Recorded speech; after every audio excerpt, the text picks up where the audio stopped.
ఉప్పెన heroine ఇప్పుడు కోలీవుడ్ లో బిజీగా ఉంది. అయితే తమిళ సినీ పరిశ్రమలో తన ఫ్యూచర్ ఏంటి అనేది డిసెంబర్ తో తేలిపోనుంది.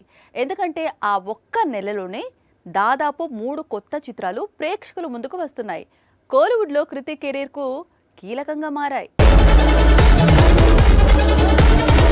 4 ఏళ్ల క్రితం తెలుగు నాట కృతి ఒక సంచలనం.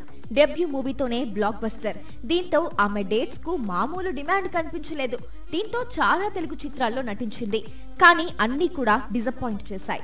దీంతో తప్పక తన ఫోకస్ ను కాలీవుడ్ వైపు మళ్లించింది కృతి. ఏం విచిత్రమో తెలియదు కానీ కృతి కాలీవుడ్ లో నటించిన చిత్రాలన్నీ ఇప్పుడు డిసెంబర్ లోనే రిలీజ్ అవుతున్నాయి.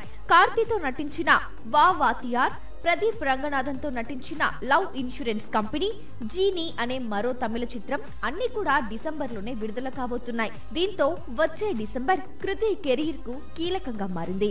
ఎప్పుడైనా ఎక్కడైనా మీ చేతిలోనే వార్తా ప్రపంచం. మీ మొబైల్లో, మీ కంప్యూటర్లో, మీ టీవీలో సాక్షి టీవీ డిజిటల్ ప్రసారాల కోసం లాగిన్ అవ్వండి. www.youtube.com/sakshi tv. Subscribe Sakshi TV YouTube channel.